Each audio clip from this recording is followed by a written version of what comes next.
किसी दूसरे स्कूल में बिना एसएलसी के दाखिला मिलने का जो रास्ता खुला था वो रास्ता अब बंद हुआ।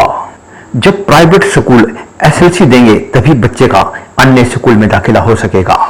यह बात प्राइवेट स्कूल एसोसिएशन की बैठक में प्राइवेट स्कूल एसोसिएशन के प्रधान राम अवतार शर्मा ने कही। जैसा कि आप सबको विदित है कि प्राइवेट स्कूल और सरकारी स्कूलों का एक मामला चला हुआ था एसएलसी का, कि स्कूल लिविंग सर्टिफिकेट की गवर्नमेंट स्कूल में दाखिला लेने के लिए कोई ज़रूरत नहीं होगी। ऐसा एक डायरेक्टरेट ने आदेश 15 जून को दिया था, जो कि गलत था। इस मामले में भारतीय जनता पार्टी अध्यापक प्रकोष्ठ हरियाणा सत्र पर इन प्राइवेट स्कूलों के साथ खड़ा था और उसमें उसके समाधान के लिए हमारे घनश्याम जी भी बीजेपी टीचर सेल के साथ थे। जहाँ भी मुख्यमंत्री जी से मिलना हुआ, शिक्षा मंत्री जी से बात करनी हुई, सारा काम इनके मार्गदर्शन में हमने किया है।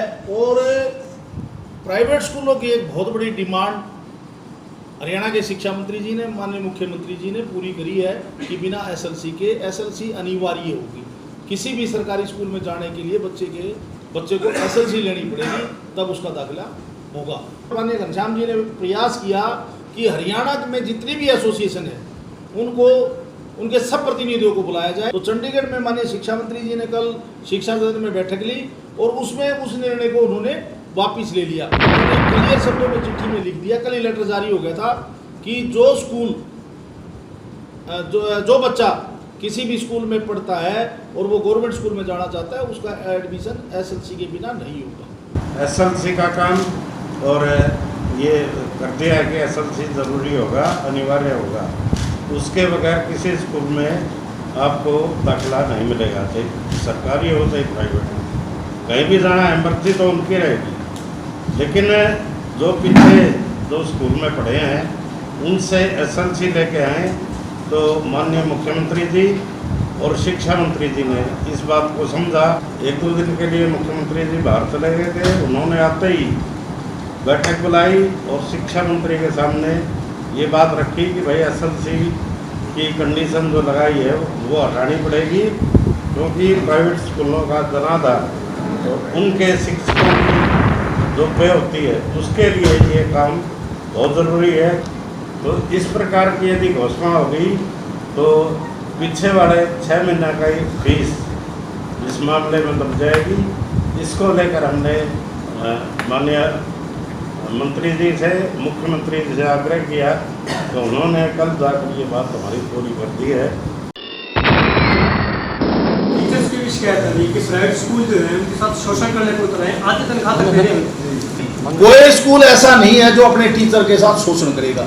टीचर हमारे स्कूल के लिए रीढ़ की हड्डी है। ऑनलाइन जब पढ़ाई करवा रहे हैं टीचर, गुलशन जी ये बात, ये देखो कंट्रोवर्शियल बात कही है। सारा प्रेशर आप अभिभावकों को डाल रहे हैं सर, आप अपनी वो कर रहे हैं जी स्कूलों की प्रेशर में अभिभावक कोई अभिभावक प्रेशर में नहीं है। बच्चों की आंखें खराब हो रही है, उसका दोषी कौन है बताइए आप।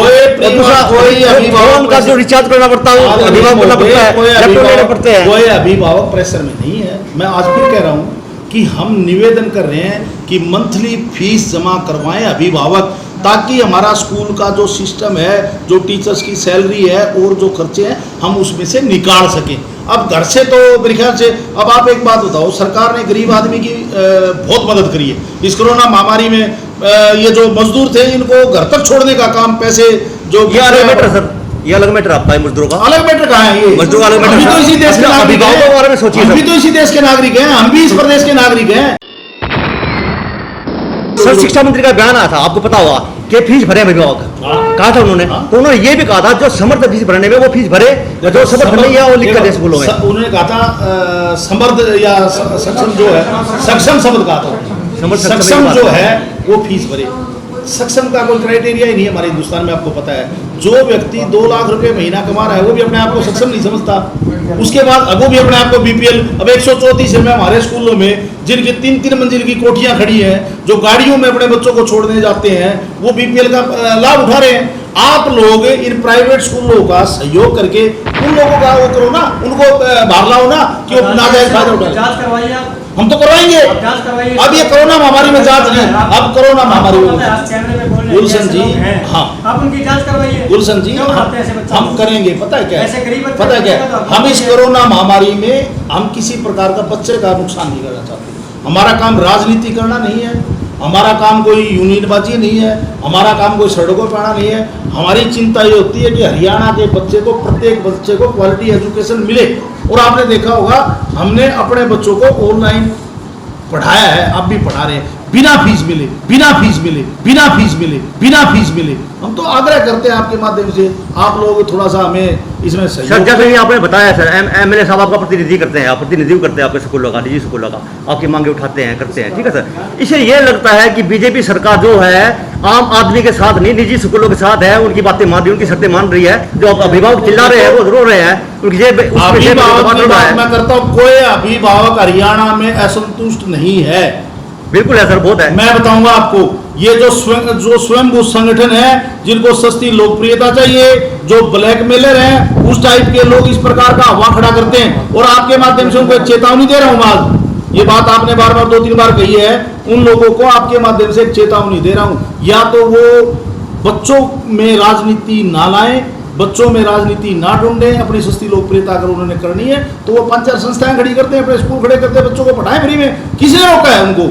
और अगर वो फिर भी नहीं मानते तो हम मेरा हाई कोर्ट में लेके जाएंगे उनको। सर हाई कोर्ट से आपने एसएलसी रुकवा दी। आप कह रहे हैं कि एसएलसी बिना एडमिशन नहीं मिलेगी स्कूलों में, और जैसे रुकवा नहीं दी हमने। जैसे अभिभावक फीस नहीं भरेंगे, जो गरीब लोग हैं बेचारे, वो तो गवर्नमेंट स्कूल में जाएंगे तो आप एसएलसी देंगे नहीं, आप वो फंस गया बच्चा, कहाँ जाएगा वो? एसएलसी क्यों नहीं देंगे? हमें एसएलसी के लिए मना किया किसी ने? एसएलसी आप कह रहे हैं कि एसएलसी रुकवा दी, बिना एसएलसी हम किसी रुकवाई नहीं हमने। एसएलसी रुकवाने का हमारा कोई मकसद नहीं। एसएलसी मैं कह रहा हूँ, हरियाणा के गवर्नमेंट स्कूल भी हमारे स्कूल है, हरियाणा के प्राइवेट स्कूल भी हमारे स्कूल है। एक बात बताओ, गवर्नमेंट स्कूलों के लिए प्राइवेट स्कूलों को खत्म कर दे क्या? अब प्रजातंत्र है, इनको भी राइट है, उनका भी राइट है। तो इसलिए हम एसएलसी किसी की नहीं रोकेंगे। हम बच्चे से उसका जो ड्यूज है उसको लेंगे, एसएलसी दे देंगे। वो कहीं जनता आपसे बहुत बड़ी उम्मीद करती है, आप तीसरी बार विधायक बने हैं सर।